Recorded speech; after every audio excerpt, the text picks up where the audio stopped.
recently picked up this hot sauce at a local farmer's market while out with some fellow photographers on a photo walk. Over the last year, I've started to do product photos or spec ads for different items I pick up. This mostly being bourbon bottles, coffee blends, and different cigars that I get. This has been a great way to stay creative while giving me a break from my day job. For this shoot, I knew I wanted to have a dark and moody theme, and also I wanted to incorporate a smoke element and some of the actual ingredient. I spent a few days hitting up different markets and stores in Asheville, and unfortunately I came up empty-handed on finding cayenne peppers. I did find some dry peppers that looked close enough, and had to roll with that.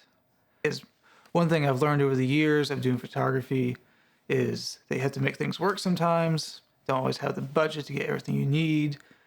While that can be frustrating at times, it has allowed me to become more creative and finding ways to solve these problems and really hone in my craft.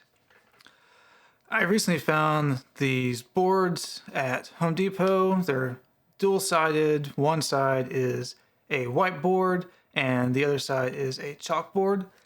The white side is perfect for being a fill card for videos or doing e-commerce photos or cutouts of product photography, while the chalkboard is a great negative fill or being a dark background for different photos or videos. I set this board up on my dog's crate for one of two reasons. First, because it was a perfect height for doing this photo shoot, and my garage is currently freezing as it is winter in Asheville.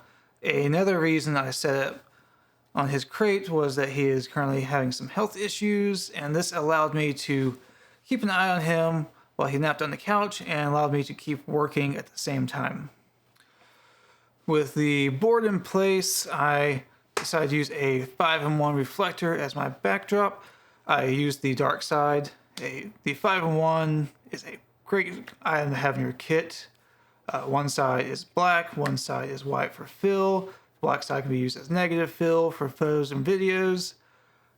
There's on the interior, there is a gold and silver reflector, and this all wraps around a diffusion panel, which is perfect for cutting down highlights, which I of course used in this as well, and I will talk about later. With the board and background in place, I used these large charcoals that I found at my local grocery store.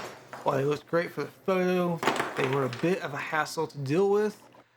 Any small bump to the board or anything touching the scene would cause them to shift, and then I would have to reset everything, and this happened way more than it should have. With everything in place, it was time to start setting up my lights. As mentioned before, the 5-in-1 has a diffusion panel on the inside. I use this to help cut down some of the highlights on the bottle. In this photo, you can see that the edges of the highlights are a little harsh. By this, I mean that they have a very hard cutoff. Once I brought in the diffusion panel, you can see that the edges of the highlight become a little softer and there's a more smooth gradient from light to dark. For my main light, I went with a 47-inch octadome.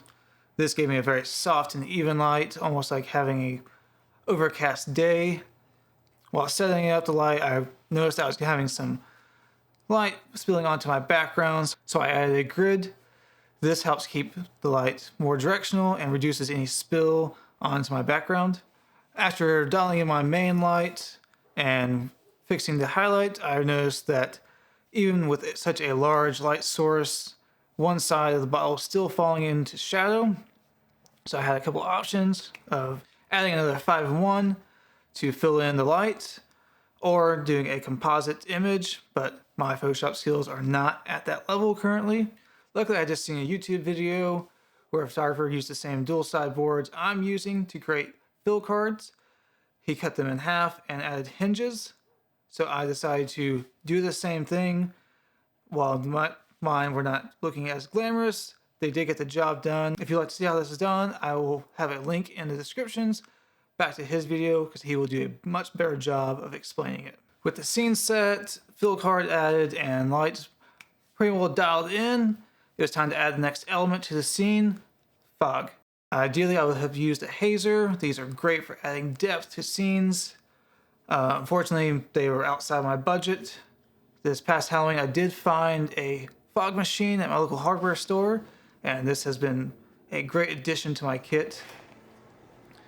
The first few attempts, I was not getting the effect I wanted. The smoke fog was going everywhere. It would shoot over top of the hot sauce bottle, hit the reflector board, and this filled the scene to the point you could not see the bottle anymore. After thinking of how to fix this, I knew I needed to find a way to direct the fog underneath the coals and let that rise through them. So searching my kitchen and garage, I did find a funnel, making sure that it did not touch the front of the fog machine, as it is very hot and this was plastic. This worked surprisingly well first attempt. With the fog machine set, the lights in place, and dialed in, the first few photos were looking great, but there was still something missing.